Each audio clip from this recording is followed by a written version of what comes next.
श्री ओम नमः सिद्धिभ्य विश्व प्रकाशि महिमान ममानमेकम् ओम अक्षराद्य खल्वाङ्मय हेतुभूतम् यं शङ्करं सुगतमीश मनीष माहु अर्हंत मूर्जित महं तमहं नमामि। धर्मानुरागी भाइयों बहनों, मैं अपने आप को सन 1984 में पा रहा हूँ। समय कितना हुआ आप अपने आप गिनती लगाइए, मुझे बताने की जरूरत नहीं है।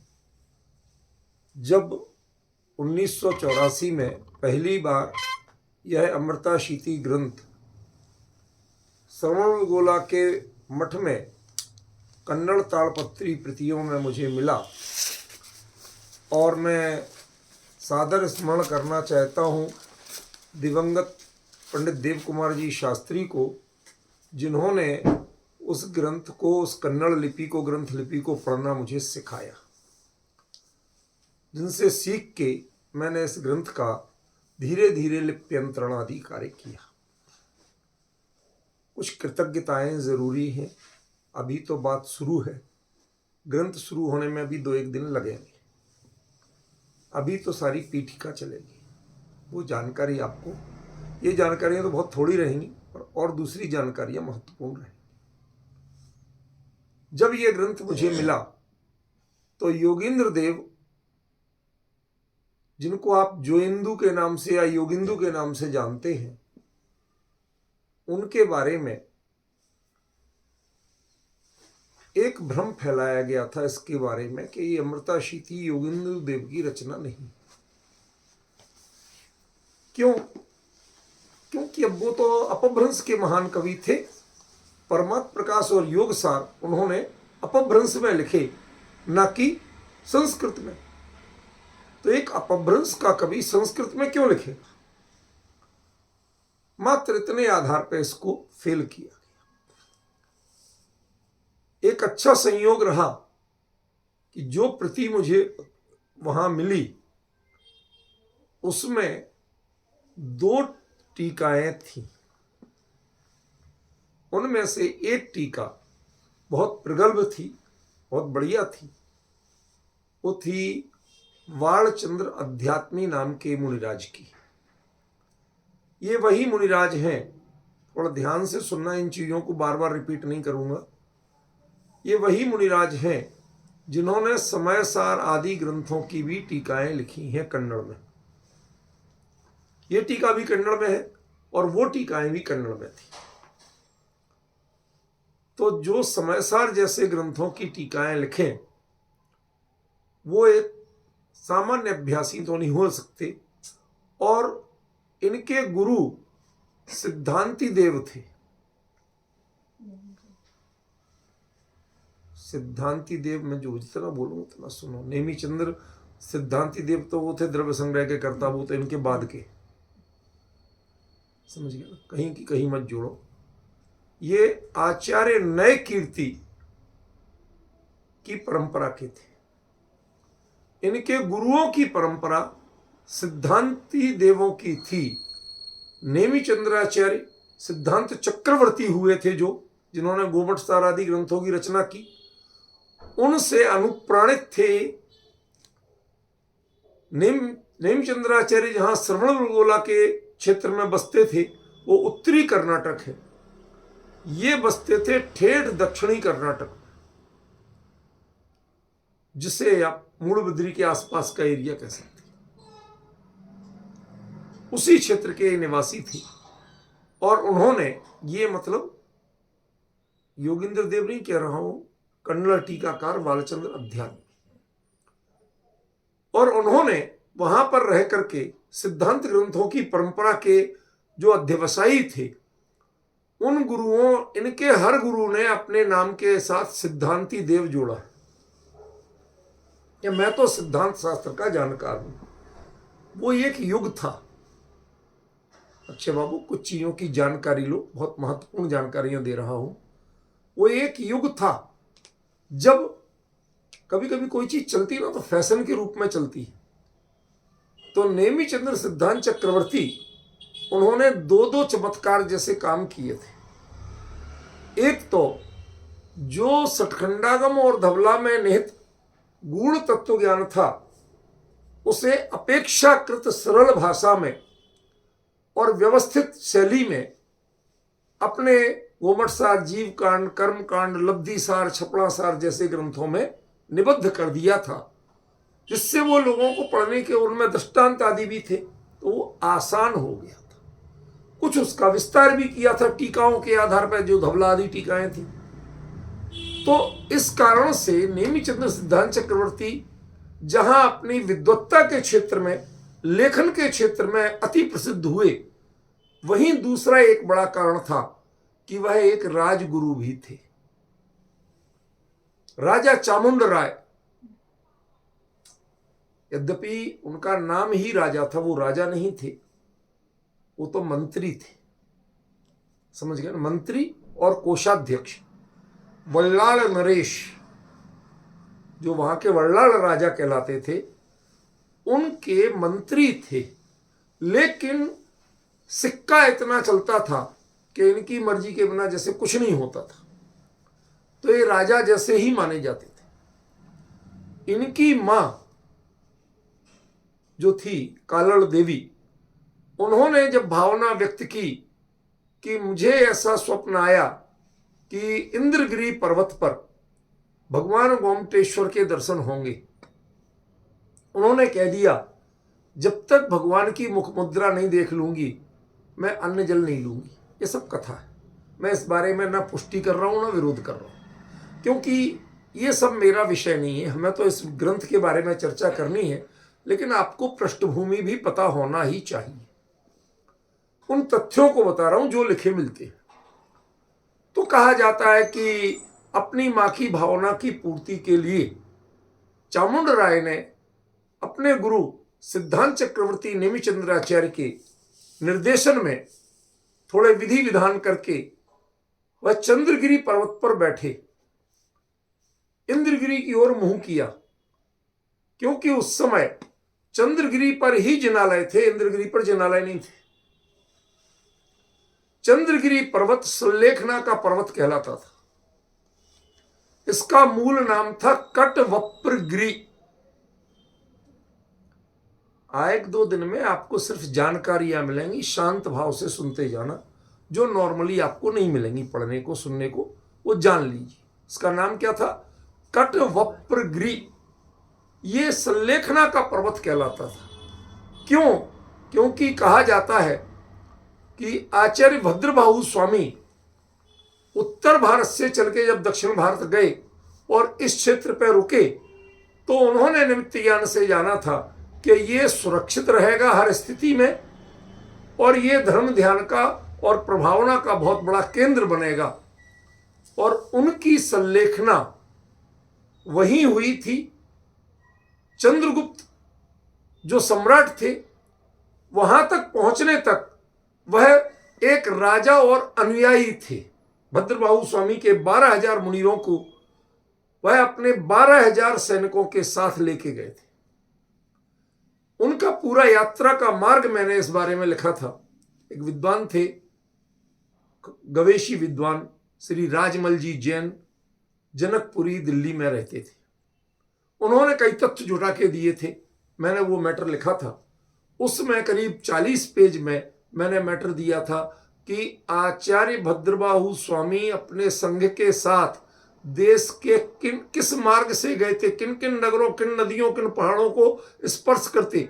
आपको विश्वास नहीं होगा, वो पहले केरल गए थे, यहां से चल के पूरे दक्षिण कर माना महाराष्ट्र, महाराष्ट्र से दक्षिण कर्नाटका और कर्नाटका से केरल पहुंच गए थे, मैंगलोर क्रॉस करते हुए।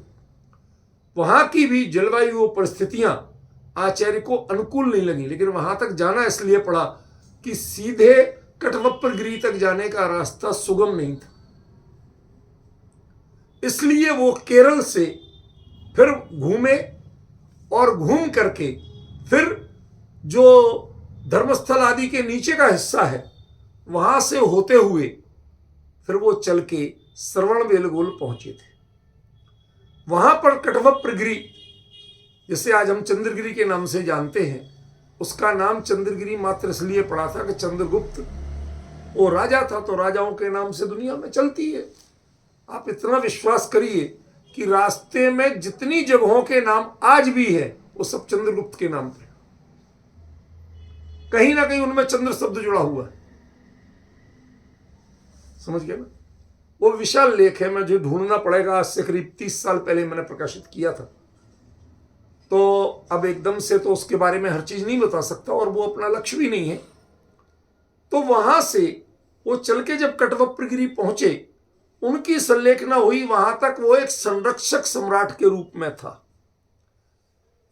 लेकिन वहां पर जब भद्रबाहु स्वामी ने अपनी साधना और मुनि धर्म का स्थितिकरण जो चालू रखा, तो वहां उनके साथ रहते हुए उनको, सम्राट चंद्रगुप्त को, यह भावना हुई कि अब लौट के कौन जाए, और इतने ज्ञानी गुरु का इतने लंबे समय से सानिध्य मिला, अब इनके ही चरणों में रह जाए।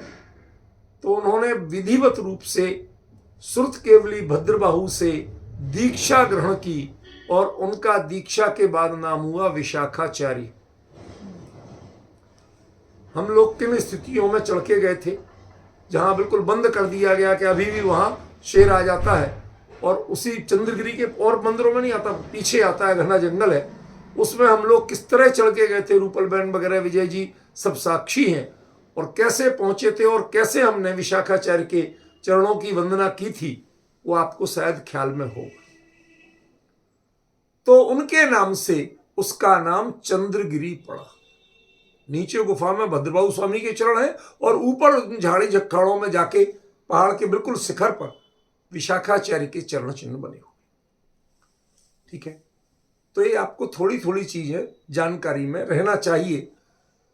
वहां पर जहां चंद्रगिरी पर एक पॉइंट बना हुआ है, आप लोगों को दिखाया था, पर पता नहीं कितनों को याद रहा, जहां बैठ करके चामुंड राय ने अपने धनुष पर तीर चढ़ाया, और तीर चढ़ा करके सामने चट्टान पर, इंद्रगिरी की चट्टान पर वो तीर मारा, और तीर लगते ही, अब जो भी प्रभाव कहें, ज्यादा किसी और बात में नहीं जाना चाहते, कोई कहते कि नेमिष आचार्य के मंत्रों का प्रभाव है, जो भी कहें, मैं किसी विषय में ज्यादा उलझना नहीं चाहता, न चमत्कारों को बढ़ावा देना चाहता। पर हाँ, ये घटनाक्रम कही जाती है कि वो तीर जब उस चट्टान पे लगा, तो उसमें लगते ही भगवान का पूरा चेहरा प्रकट हो गया। ऊपर के जितने शिलाखंड टुकड़े थे, वो टुकड़े टुकड़े होके गिर गए, और सिर्फ इतना चेहरा प्रकट हुआ। विशेष बात यह है कि आज भी यदि वहां हम नीचे चंद्रगिरी उधर खड़े हो जाएं, तो पूरे भगवान नहीं दिखते हैं, इतना ही दिखता है। और ऊंचे चढ़े चंद्रगिरी पे तो दिखता है, लेकिन वहां से नीचे से उतना ही दिखता है उनका स्वरूप। जो भी हो, वहां पर उनको जब देखा गया, और इतनी विशाल गोमटेश्वर की मूर्ति बनी, उसके कारण उत्तर और दक्षिण की एक नई संधि स्थापित हुई। जो लोग तीर्थों और तीर्थंकरों के क्षेत्रों की वंदना करने उत्तर भारत आते थे, दक्षिण के जैन उत्तर तो आते थे, जैसे भी आए, लेकिन उत्तर के दक्षिण नहीं जाते थे। क्यों जाए? किसी का निर्माण क्षेत्र नहीं, कुछ नहीं। कुंदाचार्य के जिस सर्किट पर हम घूम के आए, दर्शन करके आए, वंदना करके आए, उसके बारे में भी लोगों को बहुत ज्यादा प्रचार प्रसार नहीं था। वो तो उसकी बुक जब बाबूजी के स्मृति ग्रंथ के बाद जब बनेगी, तब आपको उसके बारे में विशेष पता चलेगा, उसकी महिमा भी और लोगों को प्रभावना होगी। अभी तो हम सामान्य अपने विषय पर केंद्रित बात करते हैं। तो वो जो गोमटेश्वर की मूर्ति हुई, वह उत्तर के लोगों को दक्षिण जाने की तीर्थ यात्रा का एक निमित्त बनी। इसलिए चामुंड राय जैसे प्रभावी व्यक्ति का, जिनका शिष्य था, उनके गुरु होने के कारण और इतने सिद्धांत ग्रंथों के रचयिता होने के कारण उस समय एक फैशन चल गया, एक ट्रेंड चल गया, लोक में एक बड़ा भारी क्रेज हो गया कि सिद्धांत ग्रंथों का अध्ययन करो, सिद्धांत ग्रंथों पर चर्चा करो और हम सिद्धांत ग्रंथों के जानकार बने। इसलिए बाणचंद्र मुनिराज के जो जितने गुरु थे, 3 गुरुओं के नाम मिलते हैं, तीनों के तीनों गुरु सिद्धांती देव थे, सिद्धांत ग्रंथों के जानकार थे। परंपरा वही थी, तो जो गुरुओं ने सीखा था नेचुरली शिष्य वही सीखेंगे। लेकिन बालचंद्र अध्यात्मी, इन्होंने अपना उपनाम अध्यात्मी रखा, सिद्धांती देव को नहीं अपनाया। और इन्होंने आचार्य कुंद ने जो पैरेलल काम किया था, जो मैं आपको कई बार बता चुका कि जहां मूल आगम के संरक्षण के रूप में सिद्धांत ग्रंथों की रक्षा हुई थी, वहां जो तत्वज्ञान लुप्त हो चुका था, लेकिन जिसके बिना मोक्ष मार्ग नहीं हो सकता था, उसका प्रणयन आचार्य कुंद देव ने किया था आत्म प्रवाद पूर्व के रूप में। समझ रहे ना? वो काम इन्होंने किया था कुंद आचार्य देव ने।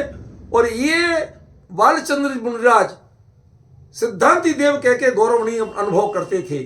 उनने जितनी टीकाएं लिखी वो सारे आध्यात्मिक ग्रंथों की लिखी।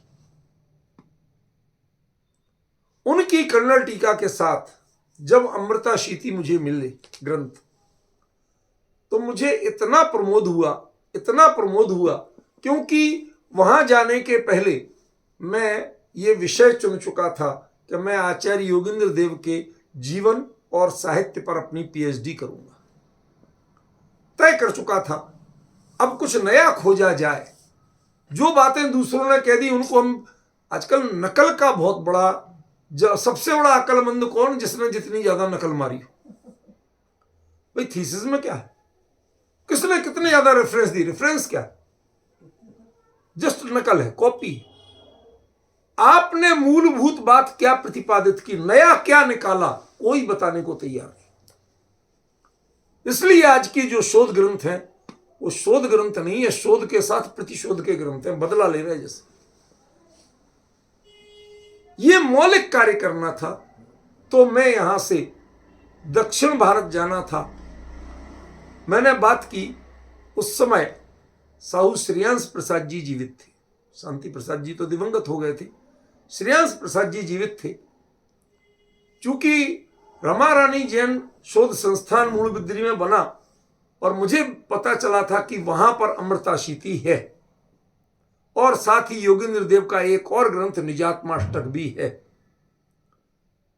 अब जाएं कैसे, कभी दक्षिण नहीं गए थे, किस माहौल में कैसे रहेंगे, क्या करेंगे, अनेक आशंकाएं थी। आपको जानकर के अच्छा लगेगा कि उस स्थिति में मैं एक छोटा बच्चा था, 22-23 साल का हुआ तो क्या हुआ। उस स्थिति में साहू जी मुझे व्यक्तिगत रूप से बहुत अच्छी तरह जानते थे, और जब प्रसंग पड़ा तो साहू जी ने अपने नरीमन पॉइंट के ऑफिस में गाड़ी भेज के मुझे बुलवाया, और पहले से लेटर तैयार था भट्टारक जी के नाम कि आप ये विद्वान आ रहे हैं, जितने दिन रहें इनके उचित सम्मान से रहने भोजन आदि की व्यवस्था, और इन्हें ताड़पत्री ग्रंथ पढ़ने देना और पढ़ाने सिखाने वाले को नियुक्त करना। जो खर्चा उन्होंने मांगा भट्टारक जी ने, वो उन्होंने एडवांस भेज दिया साहू जी ने अपनी ओर से। मुझे एक प्रसंग याद आ रहा है अच्छी तरह कि साहू जी यद्यपि बहुत गंभीर व्यक्ति थे, मेरे जैसे भावुक नहीं थे, लेकिन कद के भी थोड़े छोटे थे, पर व्यक्तित्व तो बड़ा ही था। वो उस समय पत्र दिया, सब कुछ किया, एहसान नहीं जताया कि मैंने उधर इतना पैसा भेज दिया। फिर धीरे से हाथ पकड़ के बोले, नॉर्मली ये लोग ज्यादा बड़े लोग किसी का हाथ वाथ नहीं पकड़ते, कुछ करते नहीं, ऐसे हाथ पकड़ लिया दोनों हाथों में, कहते जिलवाड़ी की सेवा करना, कुछ नया निकाल के लाना। वो आदमी अच्छा नहीं है जहां हम भेज रहे, वो आसानी से नहीं करने देगा। हौसला बनाए रखना, कर लाए, कर पाए तो ये तुम्हारी बहुत बड़ी जीत होगी। अकेले जा रहे हो। मैं उन सब प्रसंगों को नहीं बताना चाहता, लेकिन वाकई में 2 दिन के स्वागत सत्कार के बाद मेरे साथ इतना दुर्व्यवहार हुआ मूड़बिदरी मठ में कि मैं आपको बता नहीं सकता।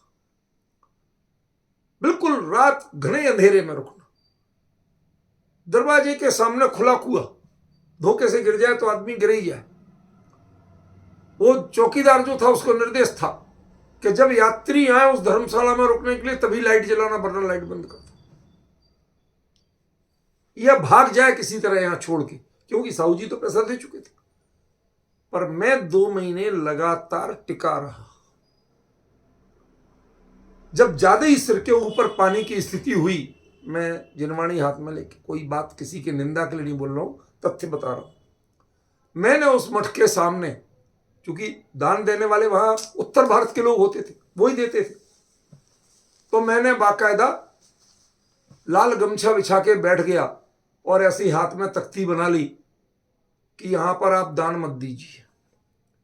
ये आपसे शास्त्रों की रक्षा के नाम पे दान लेते हैं, और मैं शास्त्रों पे काम करने आया तो मुझे भगा रहे, रहने नहीं देते।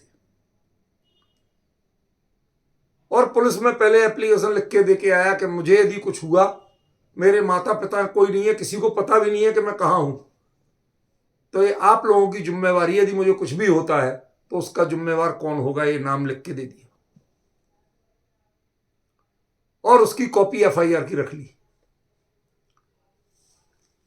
स्थानीय एक सज्जन थे, पत्रकार, उन्होंने मदद की थी मेरी, वरना पुलिस तो हमसे बात, मैं तो उनसे कन्नड़ में उतना बोल भी नहीं पाता था। तो उसके बाद जब मैंने उनको, यात्रियों को मना किया, तो अंदर से मठाधीश ने हमारे लिए 2-4 दबंग टाइप लोग भेजे। मैंने बता दिया, मुझे हाथ भी लगाया तो पुलिस में ऊपर बेंगलोर तक कॉपी भेज दी है मैंने। थोड़े साहू जी की भी मदद मिल गई थी, कहते आप कुछ नहीं कर सकते, कुछ भी करे तो बुरी तरह फंसोगे। आखिरकार उन्होंने कहा चलो करते रहो जो कर रहा। 15-20 दिन तो इन्हीं उलझनों में निकल गए। तब जाके धीरे धीरे मैं 15-20 दिन में जब थोड़ी कन्नड़ पढ़ना सीख पाया, तब जाके मैंने ग्रंथों को पलटना शुरू किया। आप विडंबना देखिए, इतनी मोटी पोथी होती थी, शुरुआत में ग्रंथ कोई है, 10 पेज बाद, पेज के बीचों बीच ग्रंथ एक पूरा हो रहा, दूसरा शुरू हो रहा। How can you identify? कैसे पता चलेगा कि कौन सा ग्रंथ है, कहां है, कितने पेज बाद है? कई पोथियां पलटने के बाद आखिरकार मुझे अमृताशीति ग्रंथ मिला। फिर उसके पढ़ने की समस्या, संपादन की समस्या। मैं कृतज्ञ हूं पंडित देव कुमार शास्त्री का कि उन्होंने, वो चूंकि वहां हिंदी के अध्यापक थे, इसलिए मुझे बड़ी सहूलियत हुई। हमें उनसे जो बोलना बतिया, खूब ठेठ में बतियाओ। वो 1.5 रुपया 2.5 रुपया वाले थे, मतलब 1 रुपया 50 पैसे वाले नहीं, 1.5 रुपया 2.5 रुपया ऐसी बात करने वाले, ठेठ हिंदी के। और उनका सम्मान भी अच्छा था, क्योंकि कितने छात्रों को वहां पढ़ाया था, वहां इंटरमीडिएट कॉलेज में हिंदी के अध्यापक थे।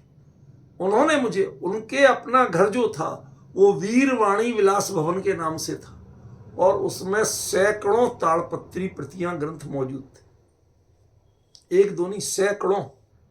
भले ही बेचारे विपन्न थे, ज्यादा देखभाल नहीं कर पाते थे, दीमक खार कुछ भी हो रहा, लेकिन उनकी परंपरा उन व्यक्तियों की थी, उस कुल की थी, जिनमें जिनवाणी का ऐसे संरक्षण किया जाता था।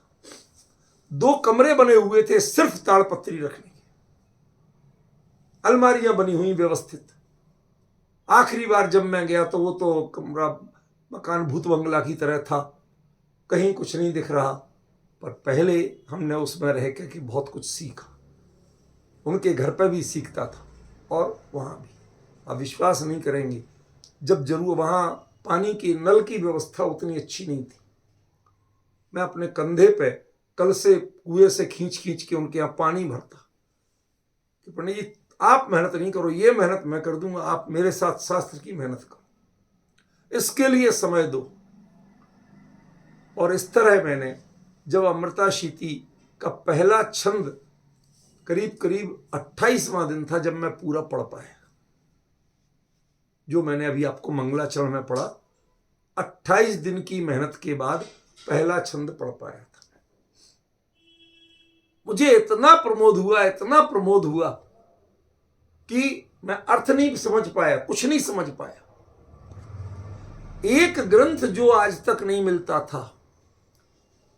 फिर मुझे दुविधा हुई, मैंने पंडित जी से कहा कि पंडित जी एक चीज बताओ, ये वही योगींद्र देव हैं जिन्होंने परमात्म प्रकाश योगसार लिखे, इसकी क्या गारंटी है?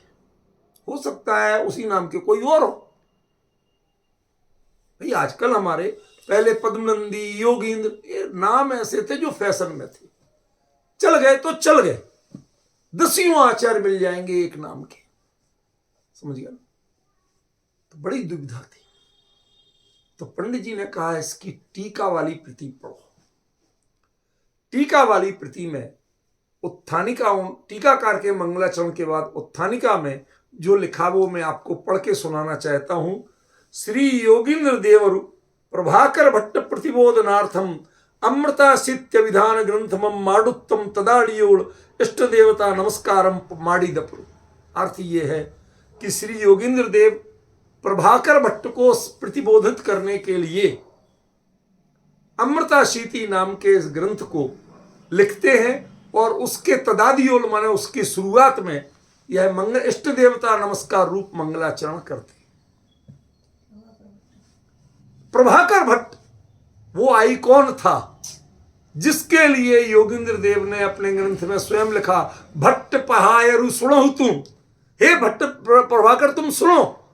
वो उनके शब्द थे, उस पर चैलेंज नहीं किया जा सकता था। इससे सिद्ध हुआ कि यह ग्रंथ उन्हीं योगींद्र देव की रचना है जिन्होंने परमात्म प्रकाश और योगसार ग्रंथ लिखे। पवन जी समझ में आ रही बात? हम लिंक जोड़ना सीखें, पहचानना सीखें कैसे रिसर्च होती है। एक ये मिलते ही मुझे बहुत संतोष हुआ। मैंने कहा चलो भाई ये तो तय हुआ कि जिन परमात्म प्रकाश और योगसार ग्रंथों को हम गुरुदेव के मुख से सुने, चारों ओर विद्वानों से सुने, पढ़े, महिमा जानी, उन्हीं योगींद्र देव की ये रचना है। तो इसमें भी अध्यात्म की वही गहराई होना चाहिए। इस आशा के साथ इस ग्रंथ को धीरे धीरे किया। अब मुझे कुछ दुविधाएं सामने आई, वो इस रूप में कि जो इस ग्रंथ में कोई छंद मिले आगे, वो छंद तो हमने दूसरे ग्रंथों में पढ़े थे, वो दूसरे आचार्यों के थे, मैं करूं क्या? माथा घूम गया, क्या करूं भाई, किसके हैं ये? असल में ये ग्रंथ किसका है?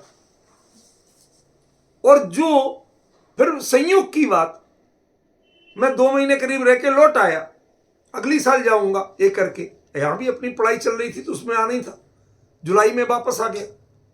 फिर मैंने यहां देखा तो नियम सार की पद्म परिमलधारी देव की टीका पढ़ी, उसमें अमृता तथा चोक्तम अमृता शीतो योगींद्र देवी वो छंद दिए हुए थे। मैं बड़ी दुविधा में कि ये बात कुछ इनके ग्रंथ में दूसरों आचार्यों के मिल रहे और इनके छंद दूसरे आचार्यों ने कोट किए। आसानी से बुद्धि काम नहीं की, नोट करता गया। बाद में पता चला कि करीब 9 छंद, कितने? 9 छंद अमृताशीति में आचार्य योगींद्र देव ने दूसरे आचार्यों के दिए हुए। वो प्रकरण और फ्लो थी, उन्होंने इसमें दुविधा नहीं मानी। जो भी था, यदि उससे अच्छी भाषा शैली में उस प्रकरण को किसी अन्य आचार्य ने दिया है तो उन्होंने उसको इसका अंग बना दिया। और करीब 5 छंद ऐसे हैं जो अमृताशीति के अन्य विभिन्न ग्रंथों में मिल रहे हैं, जिनमें नियम सार की टीका भी शामिल है। अब आप समझ रहे हो? इससे हमने पहला एक निर्णय निकाला, निष्कर्ष निकाला कि यह ग्रंथ लोकमान्य तो रहा है, वरना इतने लोग इसका उद्धरण नहीं देते और ये दूसरों का उद्धरण नहीं देते। इसका मतलब ये पूरी एक परंपरा रही है आगम की।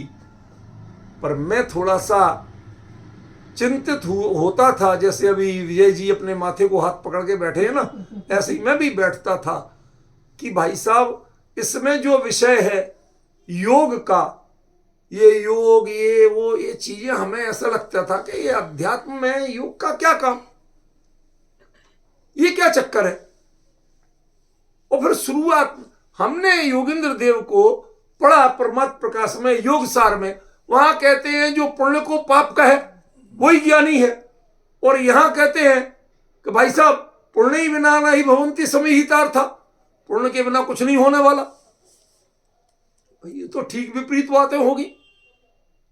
दूसरी साल गया, 2 महीने खूब मेहनत की, टीकाएं लिख डाली, सब जो इनकी कॉपी कर ली। आज भी वो ओरिजिनल कॉपी मेरे पास है पवन जी, आपको कभी देखना हो, जिसमें वो सारे ग्रंथ मूल में उस समय, और उसमें कटापिटी भी है कि वो जब पढ़ते थे तो मैं कहता था पंडित जी ये जो चिन्ह है ना इसका मतलब ये नहीं ये है, क्योंकि पंडित जी संस्कृत के ज्यादा जानकार नहीं थे। वहां आपको एक पहचान बताऊं, जैसे कुछ दिख रहा है,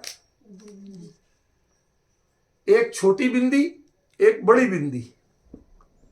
अब यदि आचार्य ने किसी वर्ण के आगे, अक्षर के आगे छोटी बिंदी लगाई है तो उसका मतलब था अनुस्वार। जैसे चा के आगे छोटी बिंदी लगी है और आगे दा लिखा है तो वो चंद होगा। लेकिन यदि वो थोड़ी सी बड़ी बिंदी लगी है तो उसका अर्थ था अगला जो लेटर है वो डबल होगा। जैसे उच्चारण, तो ऊ के बाद छोटा बड़ा बड़ी बिंदी लगा देंगे और चारण लिखेंगे, तो अब आपको पढ़ना है उच्चारण। वो पंडित जी तो कहते थे कि उच्चारण लिखा है, मुझे पंडित जी उच्चारण नहीं है, देखो छोटी और बड़ी है। ऐसे काफी मेहनत करने के बाद तीसरी साल में जब गया तब जाके ये ग्रंथ संशोधित रूप में मैं टीका के, मैं अर्थ के मेरे पास तैयार हो पाया। और यह वही समय था कि जब मैं इस यूनिवर्सिटी में जॉब पर लग गया था, समझ गया। तीसरी साल में जॉब पर लगने के बाद गया, फिर जो मैं लेके आया मैटर, फिर मैंने अपने जो उस समय के एचओडी थे डॉक्टर दामोदर शास्त्री, जिनसे आप लोग मिले थे, वो एचओडी थे, मैंने उनसे कहा कि सर ये अध्यात्म के ग्रंथ में और ये उल्टी सीधी बातें जो दी हैं, कहीं पुण्य की महिमा कहीं कुछ, तो उन्होंने कहा देखो मैं तुम्हें बताता हूं ये बातें कैसे मिलेंगी। वो हमारे लिए एक दिन में 10-10 पेज मैटर लिख के लाते थे और सिर्फ रेफरेंस होते थे, देखो फला ग्रंथ में ये लिया। अब मेरे पास 10-12 ग्रंथ होते थे घर में, कुल रखने की जगह नहीं, छोटा सा फ्लैट, एक खिड़की में अलमारी बना के तो रखता था मैं ग्रंथ, अलमारी ही नहीं, बेडरूम में अकेले एक अलमारी, 1 BHK फ्लैट, क्या करें। तो उसमें 10-12-15 ग्रंथ जो आ जाते थे, वही पूंजी थी। अब यूनिवर्सिटी लाइब्रेरी में देखो तो वहां भी उतने ग्रंथ नहीं मिले। फिर मैं उनके घर जाता था, और उनका घर तो मतलब ये था, वो भले ही ब्राह्मण थे हैं, आप लोग मिले, लेकिन उनका घर शायद किसी जैन विद्वान के यहां इतने जैन ग्रंथ नहीं मिले जितने उनके पास है। जो संस्करण कहीं नहीं मिले वो उनके पास है।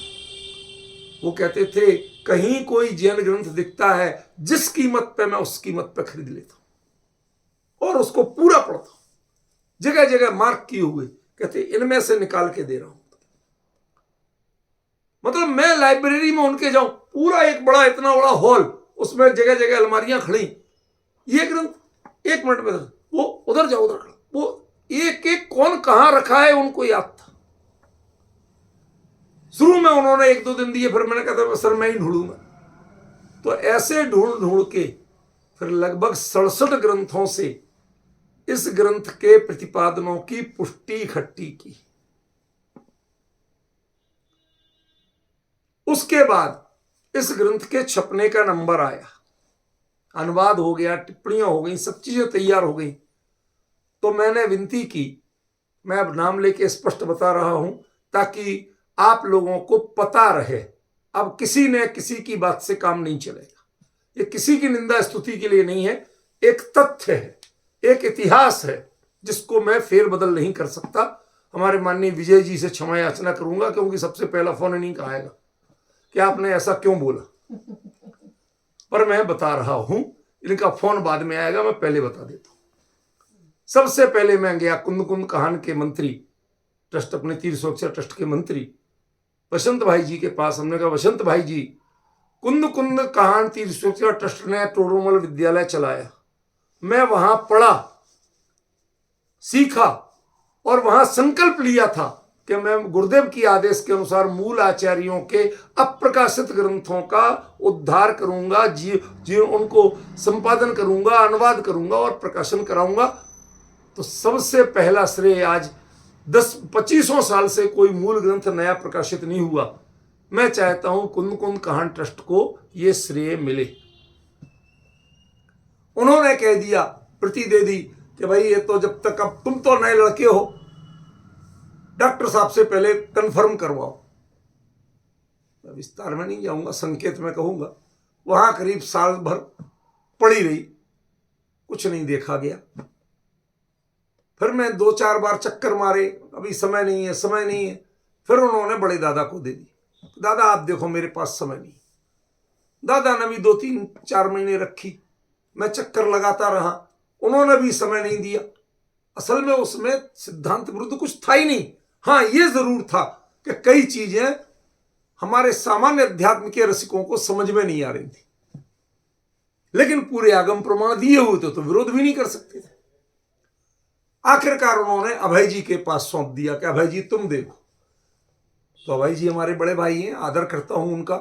उन्होंने हमसे एक ही वाक्य बोला कि सुदीप, इस बारे ना मुझे कन्नड़ आती, ना मुझे योग ध्यान की इन प्रक्रियाओं के ग्रंथ मैंने पढ़े, तुमने 67 ग्रंथों के तो प्रमाण दिए, मैं इसमें क्या बताऊंगा तुम्हें, तुमसे सीखूं या बताऊं? ये उनका बड़प्पन था। उन्होंने ईमानदारी से कहा, कहते अब तुम कहते हो तो छोड़ जाओ, बाकी ले जाओ। तो 2-3 चक्कर के बाद आखिरकार वहां से ले आया। कोई नहीं मिला तो मैंने लक्ष्मी लाल जी बंडी से बात की, उदयपुर मोक्षु मंडल के प्रमुख थे। उन्होंने कहा साहब, मैं 2 साल उदयपुर पढ़ा था तो वो जानते थे बहुत अच्छी तरह। उन्होंने कहा हम प्रकाशित करेंगे। इस तरह उदयपुर मोक्षु मंडल से ये अमृता शीति ग्रंथ पहली बार प्रकाशित हुआ, और प्रकाशित होने के बाद इसके लोकार्पण के चिंता थी कि कोई अच्छे ढंग से हो। तो इसके लोकार्पण के लिए त्रिमूर्ति जिनालय जो टोडरमल स्मारक में बना, पहली बार जो बना था, उसका पंचीर्णक था, उसमें मैं गया हुआ था।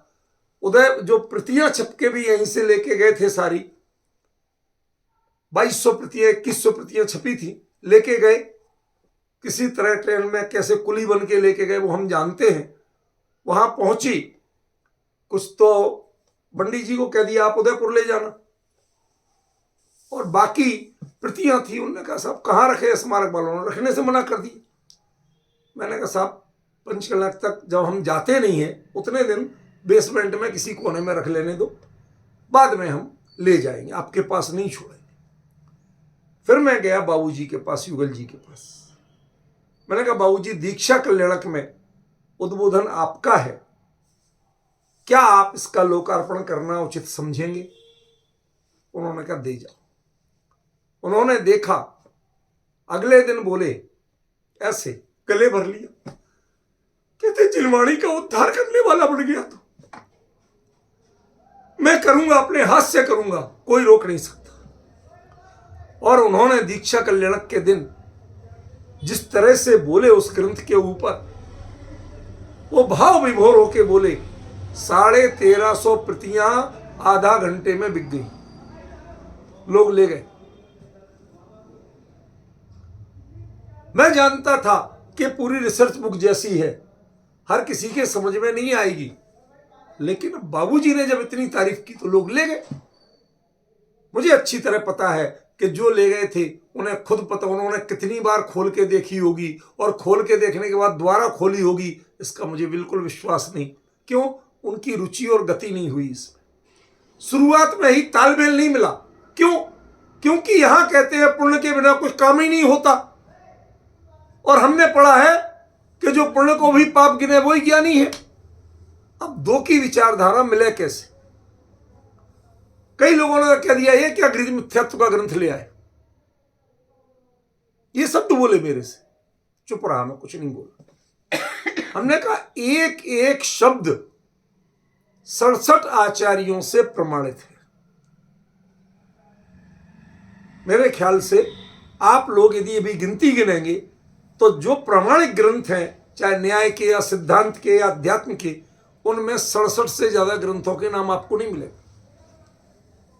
उतने ग्रंथों का इसमें उद्धरण दिया गया, एक एक शब्द की पुष्टि की गई। मेरे ख्याल से आपको समझने के लिए इतना पर्याप्त है। मैं रंच मात्र भी अपनी महिमा नहीं बताना चाहता, मैं सिर्फ एक तथ्य बता रहा हूं कि अमृताशीति है क्या और कैसे लोगों ने जाना। कुछ लोग जो महाराष्ट्र और कर्नाटक के आए हुए थे, मोक्षु भाई, वो भी ले गए। अब उन्होंने ट्रेन वगैरह में पढ़ा, पलटा, पल्ले कुछ नहीं पड़ा। उन्होंने कहा क्या करें इसका, जब हमें समझ में ही नहीं आ रही है तो घर में ले जाके भी क्या करेंगे।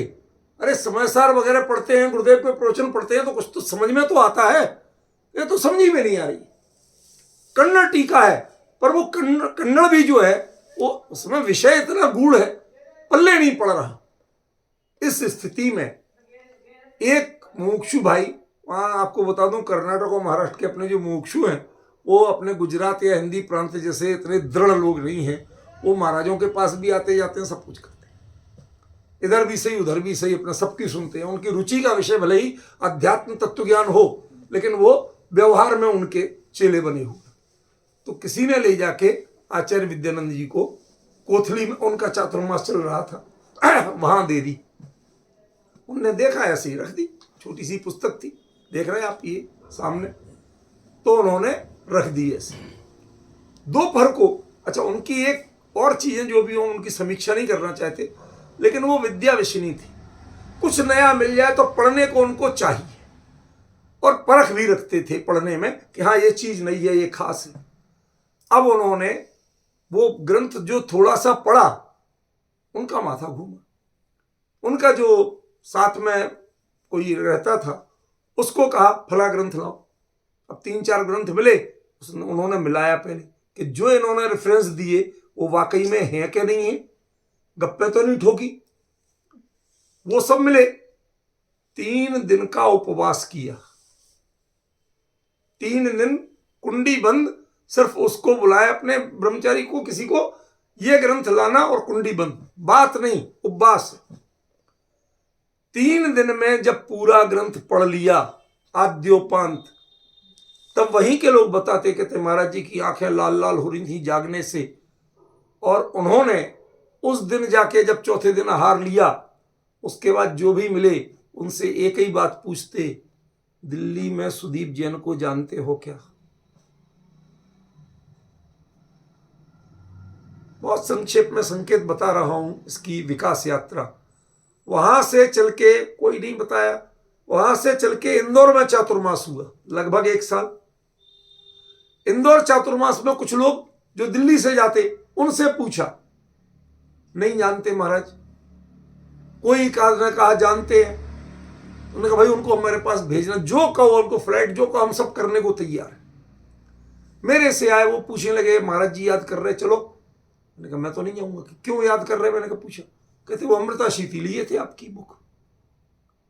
तो हमने कहा था अभी तो मोक्ष मंडल से छपी है, कुछ इसकी खिंचाई करेंगे, कांजी स्वामी को, गुरुदेव को समर्पित है, उनकी खिंचाई करेंगे। मैंने कहा मैं क्यों सुनूं, मैं तो नहीं जा रहा। मैं नहीं गया, यथार्थ बता रहा हूं।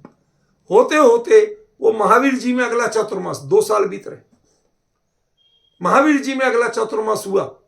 वहां से हर दूसरे चौथे रोज कोई ना कोई गाड़ी लेके आ जाए, चलो महाराज जी। मैं नहीं जाना भाई। वहां भी वो 4 महीने पूरी कोशिश करते रह के आ जाऊं, मैं नहीं गया। आखिरकार हमारी यूनिवर्सिटी के बगल में कुंद कुंद भारती है, वो वहां आ गए अगला चातुर्मास। और वहाँ उन्होंने हमारी यूनिवर्सिटी के जो वाइस चांसलर थे डॉक्टर मंडन मिश्र जी, वो उनके ऋणी थे। मंडन मिश्र जी को जब संस्कृत पाठशाला जो हमारी यूनिवर्सिटी चली, ये मूल रूप में एक रात्रि पाठशाला के रूप में शुरू हुई थी, और उसके लिए आचार्य विद्यानंद जी के कहने पर साहूर शांति प्रसाद जी ने उस जमाने में 51,000 रुपए और साथ में समंतभद्र विद्यालय का वो एरिया दिया था कि यहां आप रात्रि पाठशाला चला सकते हो। उसके अलावा भी वो अनुदान देते रहते थे और सब देते थे इनके कहे, इसलिए वो इनके कृतज्ञ थे। उनसे दर्शन करने गए वो, तो उन्होंने कहा भाई आपके यहां कोई सुदीप जी है? सुदीप जी? हाँ, एक लड़का है। तो लड़का? अरे वो बहुत बड़े विद्वान है, तुम समझते नहीं हो। हाँ ठीक है, वो उनके आगे थोड़े दबते थे। बताइए, उनको हमारे पास किसी तरह भेजो, हम बुलवाते, वो आते ही नहीं। महाराज अभी भेजते। उन्होंने एक ब्लैंक लिफाफे में अपने यूनिवर्सिटी के वाइस चांसलर के कोरा कागज रखा, चिपकाया और मुझे दिया, भाई तुम जाओ, तुम जैन साधु को कैसे व्यवहार करना जानते हो, ये लोग ब्राह्मणों को भेजेंगे, जानते नहीं, इनको नहीं भेज रहे। तब जाके मजबूरी भी, नौकरी के लिए गया, वहां देखा, है तुम हो, तुमने ये लिखा?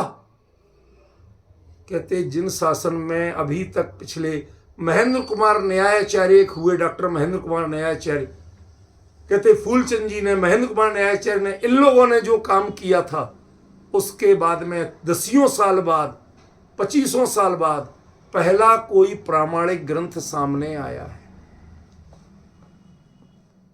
ये सर्टिफिकेशन मुझे किसी मुमुक्षु संस्थान या मुमुक्षु विद्वान से नहीं मिला, वहां से मिला। कहते ऐसा मैंने आज तक ग्रंथ नहीं देखा। बहुत बहुमान किया। मैं मात्र इतनी बताना चाहता हूं कि यह ग्रंथ और इसका विषय वह व्यापक और सर्वमान्य रहा। लोकार्पण के बाद मुक्तागिरी में कोई गोष्ठी थी समयसार पर। चूंकि समयसार ग्रंथ पर गोष्ठी थी, सब विद्वानों को बुलाया जा रहा था, मुझे बुलाया गया तो मैं भी चला गया। वहां आचार्य विद्यासागर जी का सत्संग चातुर्मास था। उसमें मैंने इस ग्रंथ की 4-5 प्रति ले गया था। एक आचार्य श्री को भेंट की और एक पंडित जगनमोहन लाल जी को भेंट की, बाकी अपने ले आए, क्योंकि यूं ही बांटने के लिए नहीं थी।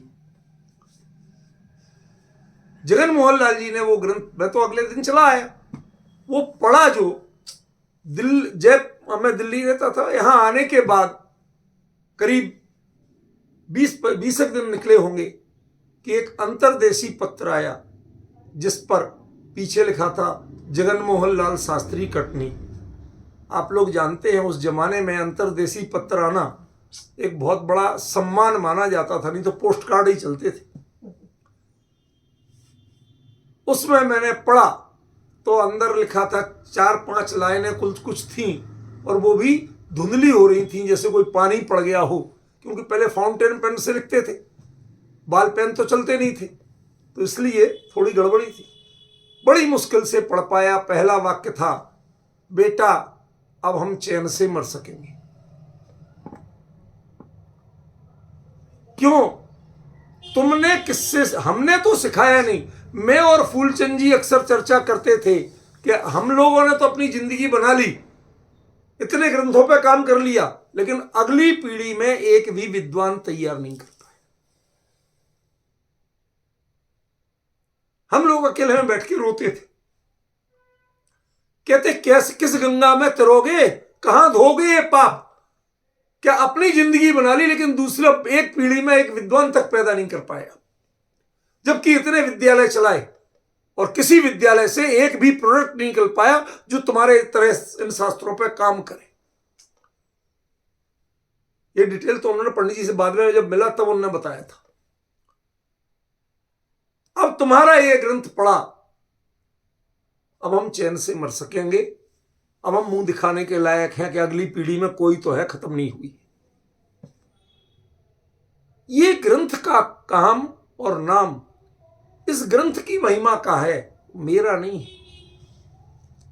मैंने तो ठीक है मेहनत की थी, वो बात अलग है, ये महिमा ग्रंथ की है। जगन मोहन लाल जी ने, बाद में बताया गया कि विद्यासागर जी महाराज से एक ही बात कही, महाराज जी अगली पीढ़ी में एक है जो जिनवाणी के मूल ग्रंथों पर काम करने में समर्थ है। मैं सबसे क्षमा याचना कर रहा हूं, मैं अपनी गीत नहीं सुना रहा हूं, ये सत्य और तथ्य का इतिहास बता रहा हूं। एक है, आप उसकी रक्षा करना। और जगन मोहन लाल जी के इन वचनों के बाद विद्यासागर जी ने पूरे जीवन एक चीज चालू रखी, मेरी कोई भी पुस्तक प्रकाशित होती 2 ब्रह्मचारियों को भेजते और पहले फोन करवा देते, 2 प्रतियां संशोधित करके रखना यदि कोई गलती रह गई हो तो। हमारे शिक्षा गुरु जगन मोहन लाल जी कह के गए थे कि अगली पीढ़ी में एक है, मैं आपको सबसे प्रमाण मान के पढ़ूंगा। ये एक परंपरा चली, ये इस ग्रंथ ने एक पहचान दी, इसके कार्य ने हमें एक पहचान दी, समझ रहे हैं? वो आपको तथ्य बता रहा हूं, कोई चीज की अतिरेक नहीं कर रहा हूं। फिर मैंने इस ग्रंथ को बारीकी से पढ़ना शुरू किया। जरूरत थी कि यूनिवर्सिटी लाइन में इसका रिकॉग्निशन मिले। प्रोफेसर रामचंद्र द्विवेदी राजस्थान विश्वविद्यालय के वह ऐसे विशिष्ट व्यक्तित्व कि कोई भी वाइस चांसलर नियुक्त होता था तो वाइस चांसलर मिलने इनके घर पे जाता था, ये उससे मिलने नहीं जाते थे। कभी कोई वाइस चांसलर बुलवाया भी, कहते हमें आपसे कोई काम नहीं, या तो सीनेट की मीटिंग में मिलेंगे या आपको आइए घर पे स्वागत है, हम चाय पिलाएंगे आपको। और वो वाइस चांसलर को मिलने जाना पड़ता, वो जानते थे कि ये मिलने नहीं आएगा। गजब के विद्वान थे। और सबसे बड़ी बात, जैन दर्शन के प्रति उनके मन में बहुत आदर भाव था, और खासतौर पे आचार्य कुंद कुंद के प्रति, आध्यात्मिक तत्व ज्ञान के प्रति। ये चीज मैंने अपने यूनिवर्सिटी में देखी थी जब हमारे एक पाठ्यक्रम समिति का गठन हुआ और उसमें देश भर के सबसे बड़े एक्सपर्ट के रूप में उनको बुलाया गया। करीब 16-17 विद्वान आए थे, उनमें जैन विद्वान भी थे। तो जब मैंने पाठ्यक्रम बना के दिया तो उसमें लगभग जो 24 पेपर थे, 24 पेपर में 8 ग्रंथ पेपर में कुंद कुंद आचार्य के ग्रंथ रख दिए। तो जैनों ने आपत्ति की, क्या कुंद कुंद के अलावा और कुछ नहीं है? तो बाकी लोग भी हाँ में हाँ मिलाने लगे।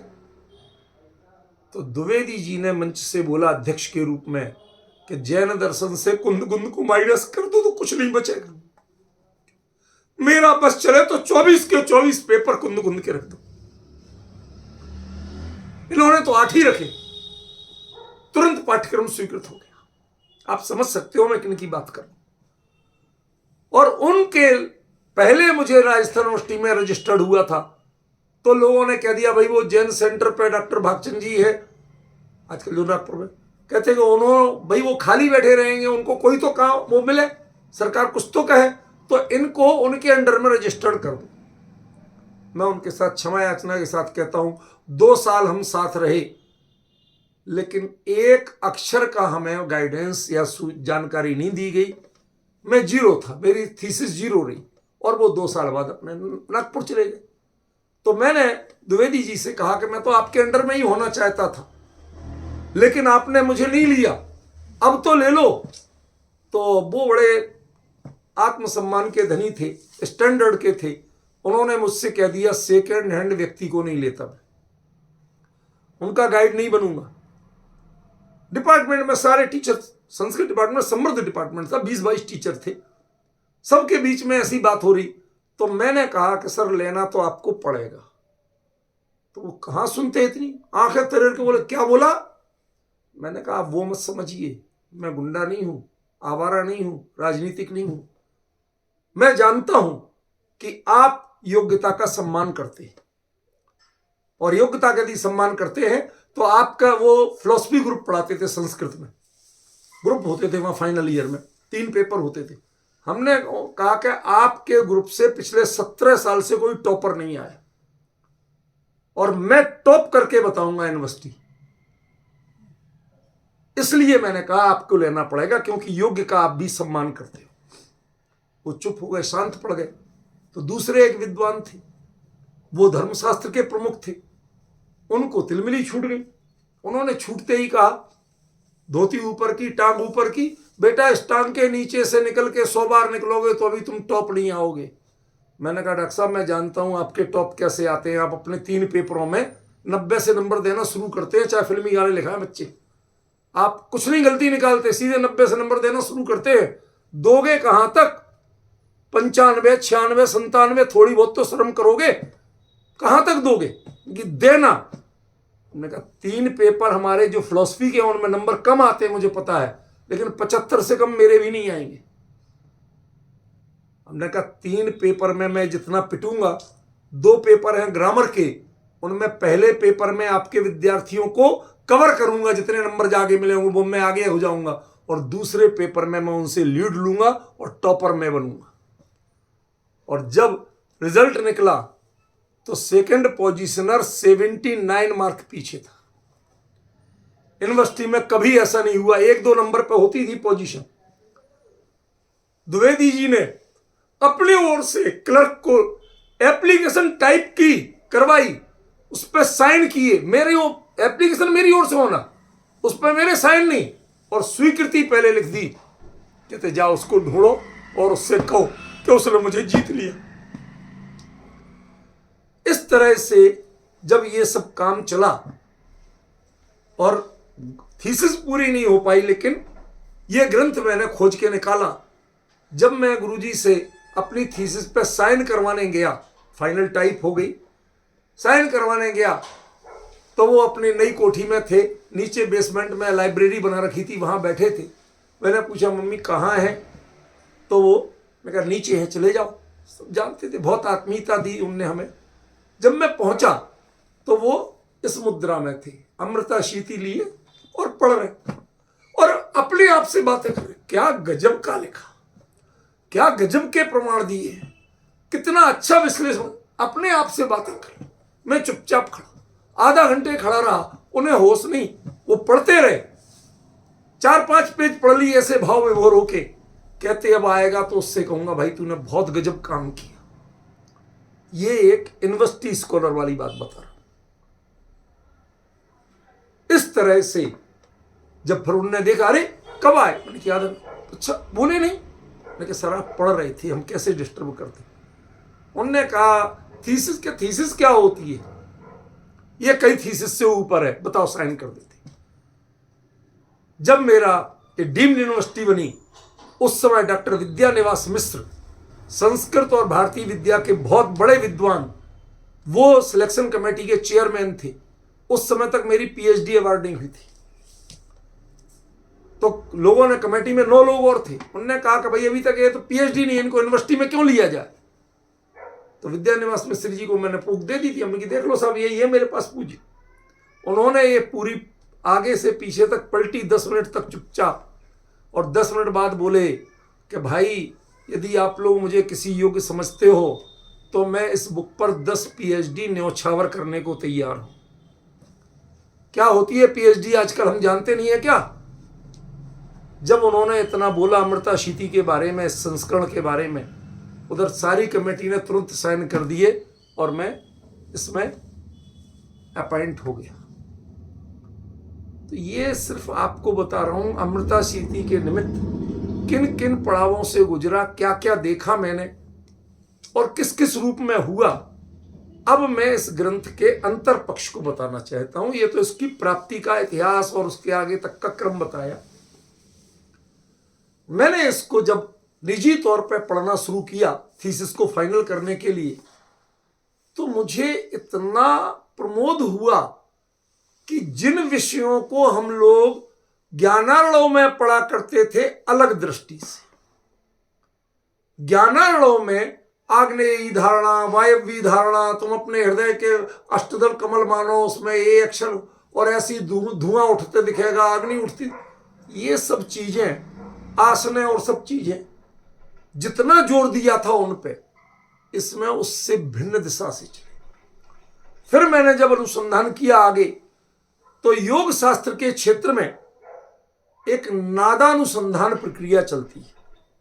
माने आपको जैसे अपने आप कुछ कान में आवाजें सुनाई दे रही, उनसे लक्षण जाना जाता है कि अब आपके अंतरंग की स्थिति कितनी बदली।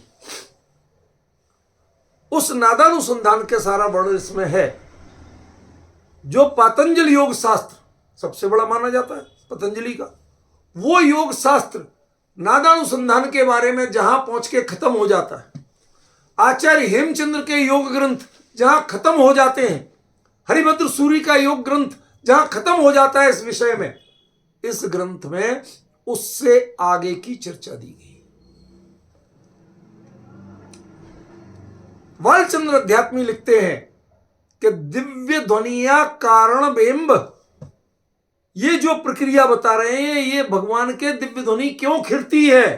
कहते ऐसी प्रक्रिया करने के कारण दिव्य ध्वनि खिलती है। ये प्रकरण पूरी जिनवाणी में कहीं उपलब्ध नहीं है अमृताशीति के अलावा। जो पूर्ण की महिमा से बात शुरू करते हैं वही ग्रंथ कुछ छंद बाद उस पूर्ण की निकृष्टता बताने लगता है, और वैसे ही बताते हैं जैसे योग सार में और परमात्म प्रकाश में बताई थी। आपको ये पटरी बदलना लग सकता है, दल बदलूपना लग सकता है। मुझे भी समझ में नहीं आया कि आचार्य दो तरह की बातें कैसे कर सकते हैं एक ही ग्रंथ में। निश्चय व्यवहार भी नहीं कहा आपने, तो भाई समय सारथी दो तरह की बातें करता है तो वो निश्चय व्यवहार नहीं तो कह देता है, आपने तो निश्चय व्यवहार भी नहीं कहा। बहुत दिन तक समझ में नहीं आया। एक दिन एक विशिष्ट विद्वान के पास हम बैठे थे। वो मुमुक्षु तो नहीं थे लेकिन शास्त्रों के अभ्यासी बहुत थे। उन्होंने मुझे 4 प्रकार की कथाओं का वर्णन सुनाया। ये लिखी हुई आक्षेपणी कथा, विक्षेपणी कथा, संवेगनी कथा और निर्वेदनी कथा। कहते किसी भी व्यक्ति को यदि तत्व ज्ञान सिखाना है तो 4 शैलियों को अपनाओ। आक्षेपणी कथा वो होती है, आक्षेप लगाने वाली दोषारोपण वो नहीं है। आक्षेप माने उसको आक्षिप्त करो, आओ आओ बेटा आओ, जो कहोगे बिल्कुल मिलेगा। ये जितने दुकानदार होते हैं ना पक्के, ये कभी मना नहीं करते कि ये चीज हमारे पास नहीं है, क्योंकि आजकल तो ब्रांड की मिलने लगी ना। पहले ब्रांड नहीं होते थे। पहले वो कहेगा सेठ जी बढ़िया से बढ़िया साड़ी है, बिल्कुल है, वो कभी मना नहीं करेगा, चाहे हो नहीं। 10 दिखाएगा, कोई ना कोई तो शायद ले ही जाए, हमारी तो बोहनी हो ही जाएगी, बिक्री हो ही जाएगी। तो कभी भी किसी को अपने पास बिठाना है तो सामने वाले की बात को आंख बंद करके कह दो बिल्कुल ऐसा ही होगा, जो उसे चाहिए। क्या ढूंढ रहे हो ऐसे, अरे ऐसी चीज तो हमारे पास नहीं मिलेगी, किसके पास मिलेगी।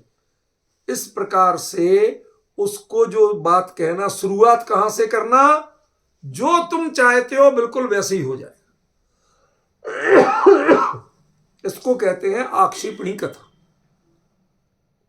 समझे। और आक्षेपणी कथा में जब वो आके बैठ जाए, सुनने लगे, दिखाओ।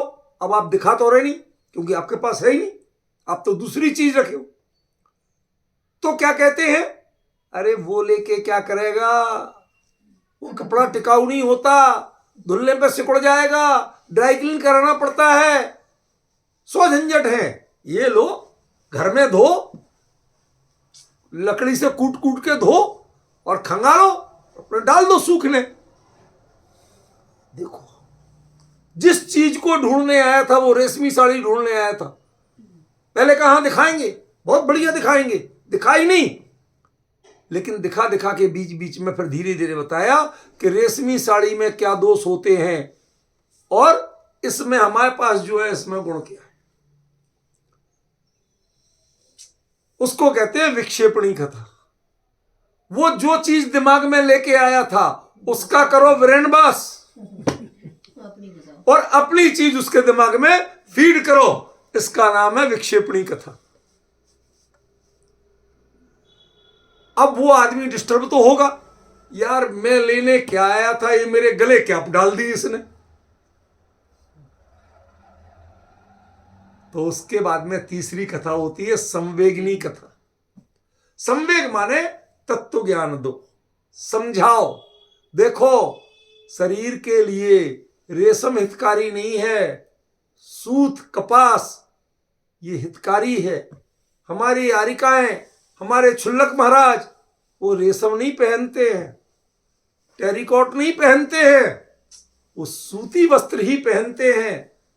ये साधु से लेके जो ऊनी कपड़े नहीं पहनते वो सूती पहनते हैं।